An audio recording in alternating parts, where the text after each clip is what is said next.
right. So I'd like to immediately start with some participation. I would like to ask you all a question. So which of these garments do you think is real? I want to see hands for the left, or for me, my left, your right. Who says this garment is real? Okay, who says this garment is real? Yeah, okay. So actually it's this one. So it's the right one. But you can almost not see the difference anymore. So actually I want to ask you another question. Which of these celebrities is real? Hands for this guy? Hands for this guy? Okay, so these are both generated by the computer. Yes. So this is the possibilities of today's technology. So a lot of fashion brands are investing in today's digital world. And they're doing that by basically working on Instagram or posting all of their stuff online. And they're just making pictures of their catwalk and then basically showing that online. But my question is always, you're still making garments, right? And is it even necessary to still make garments in a world that is overflowing with stuff? So the fashion industry is the second most polluting industry in the world. I don't know if you know this, but next to oil, this is the second most polluting industry. So to me, during my studies, I realized, okay, I'm working in this industry, and I'm going to graduate as a fashion designer, and I will just contribute to this pile of waste that is already there, and it's only growing. So how are we going to change our mindsets within this fashion industry? Because there's also a lot of scandals going on now with cultural things. There's a lot of stuff coming out that's very racist. So there's a lot of problems within the fashion industry, and they are basically in a crisis. So I want to take you on a little journey. My name is Amber, and I thank you all for coming here. And I'm just going to show you a little bit about the future of fashion and what we think this is going to be like. So this is the first collection I ever made completely digital. This was back in 2014, and all these garments never existed in real life. This was the first time I came across this software. This was a semester I did outside of my school, Amsterdam Fashion Institute. And the amazing thing was that I found this incredible opportunity to create without wasting any material, but basically using only 3D modeling on the computer. So this was a semester that I did, which was interdisciplinary. So I worked together with a lot of different groups of people. So it was also another form of designers. So we together created a VR fashion experience. So we designed an entire environment that these models were standing in, and they were basically displaying these garments inside a VR environment. And we sent everyone a kind of cardboard VR glasses. So this is a little thing that you can hold in front of your head. And the nice thing is that you could watch the show from anywhere in the world. And we would send these people a package, and they could put their phone inside and then wait for a certain moment and then watch the show in VR online. So this was my first tryout back in 2014. And I absolutely loved the way this looked. And the thing is, I came back to my studies and I realized, oh my God, this 3D modeling, this is the future. And in other industries, this is already widely used. So if you look at this picture, this is a render of a house. So this house does not exist. What the architecture industry uses nowadays is just rendering things. So basically they are creating pictures of these buildings before they ever make it. So you can see what it looks like and you're not wasting any material. So I came back to my studies and I realized that this was going to be the future. And I told my teachers, and they all said, "You are crazy. Amber, get your head out of this VR glasses. Seriously, it's not making sense. I cannot touch this fabric. What are you doing? Just stop it." And then I thought, no, I'm gonna see where I can take this. So to me, that was the biggest challenge. And what I loved so much about this software is the fact that you saw the 2D on one side. So this is your pattern. This is what you cut out of the fabric. And the 3D on the other side, which I thought was so amazing because you can immediately see what you're doing and you can immediately see how it drapes. So it also displayed animation. So if you look at this Yeah, if you look at this motion, I thought it was so incredibly beautiful, and that you can basically display everything you want within this environment. And this is just a tryout that I did, and this was back in 2016. So I decided to graduate this way, even though all my teachers said, you know, maybe it's not a good idea. I said, well, maybe it is. So yeah, I decided to create everything digitally. And I came up with a concept, and that was the inspiration that I had from this project, which is called Magic Leap. It's a company, I don't know if any of you know it. Yeah, I see some heads nodding.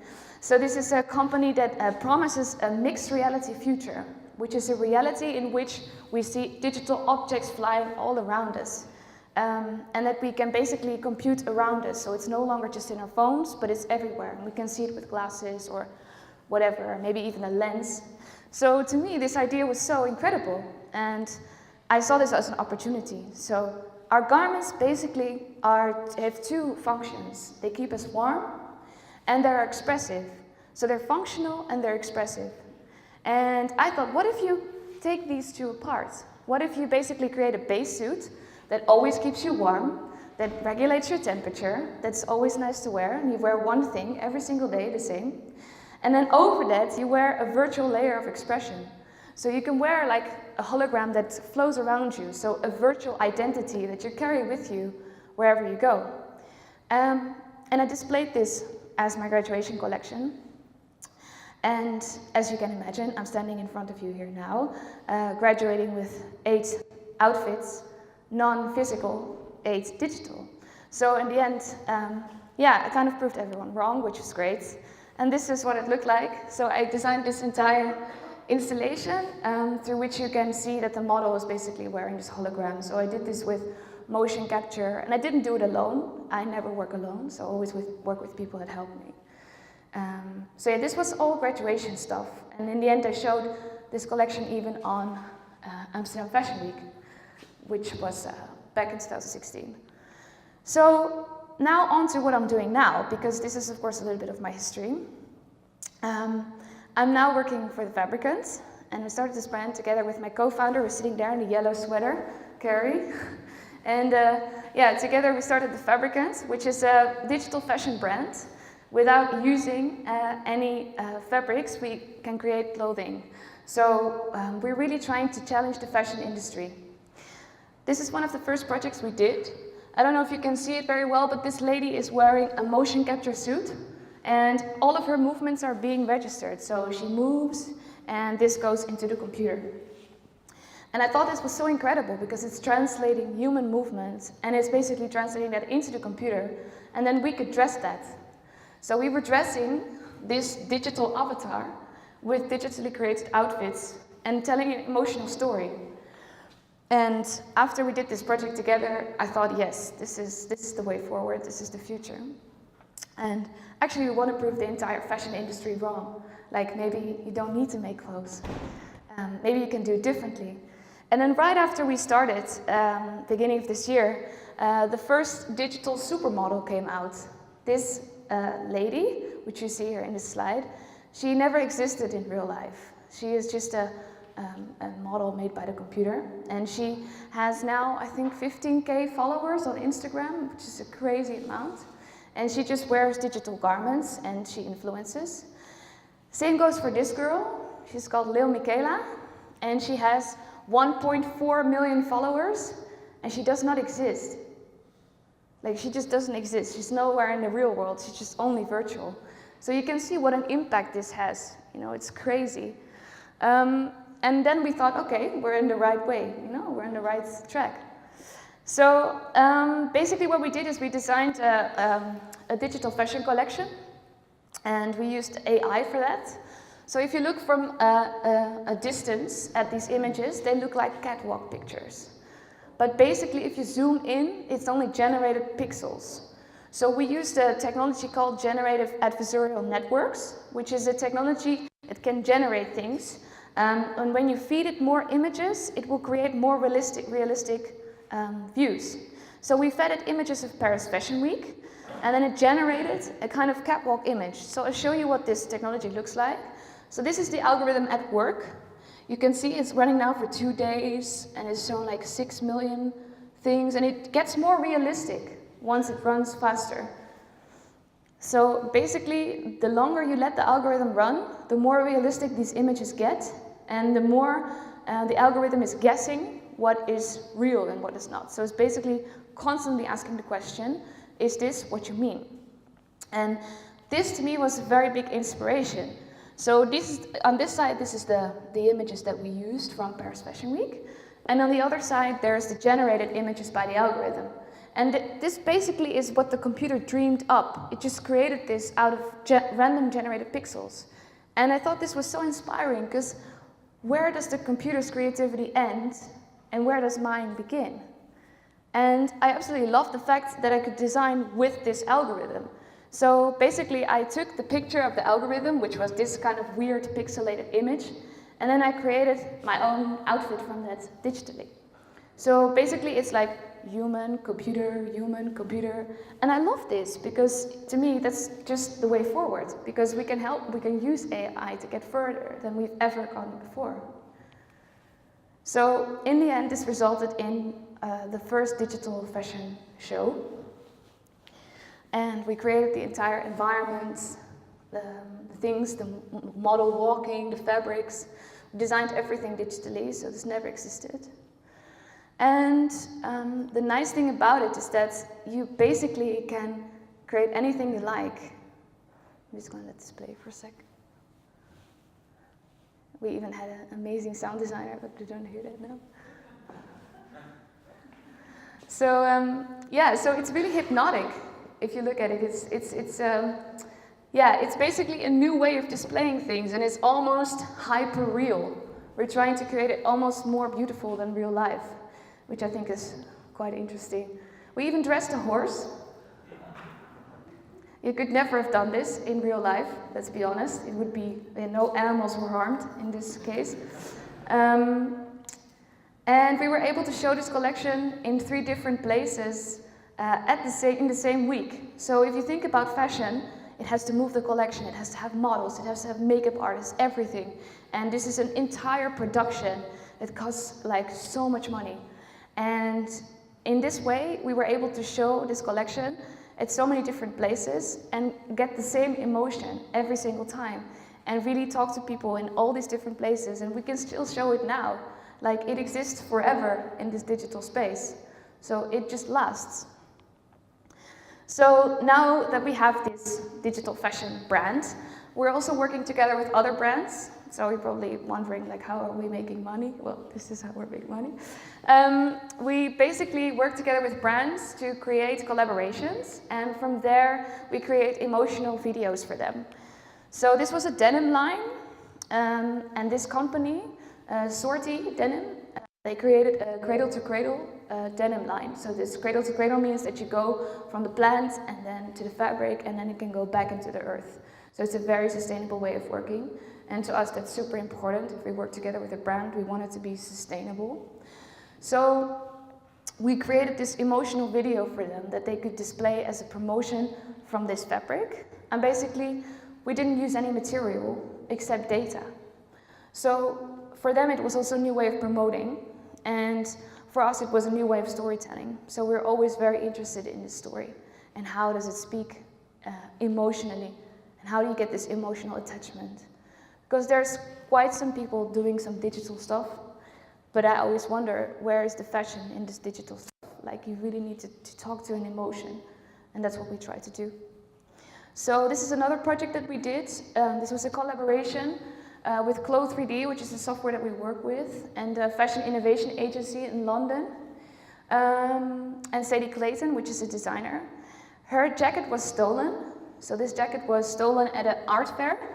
And it was super sad because it was a very handmade embroidery. It cost like 3 months to embroider. It was crazy.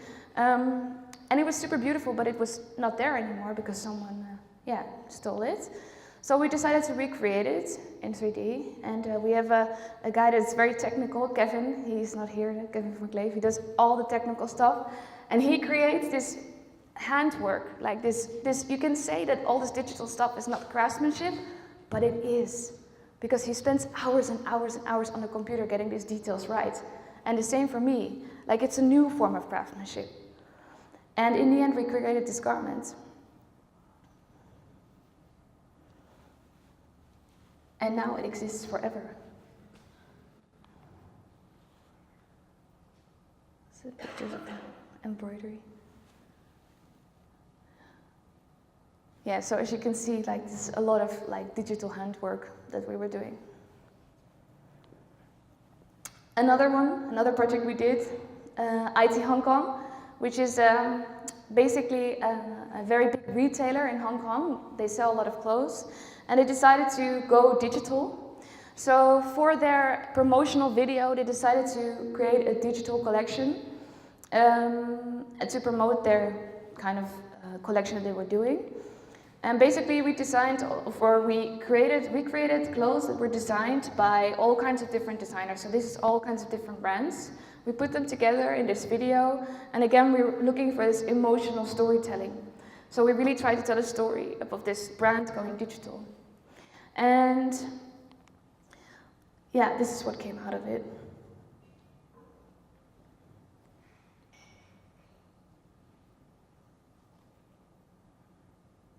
So we love playing with strobe lights, any kind of effects, and basically they created this pop-up store within Hong Kong.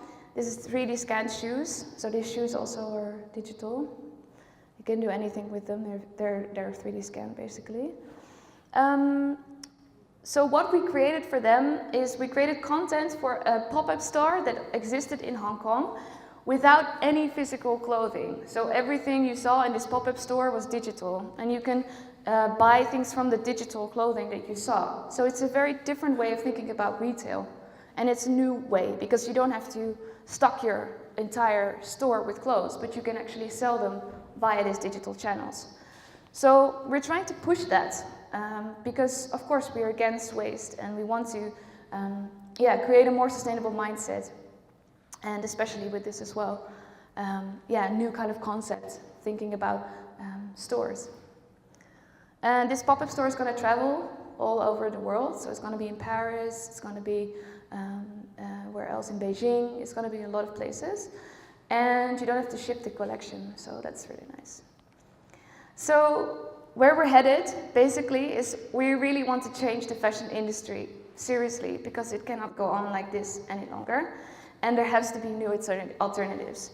So what we're looking for is just a way to tell this emotional story and to really dive deep into this digital world and see how we can create our digital identity. What will we look like in 5, 10, 20 years?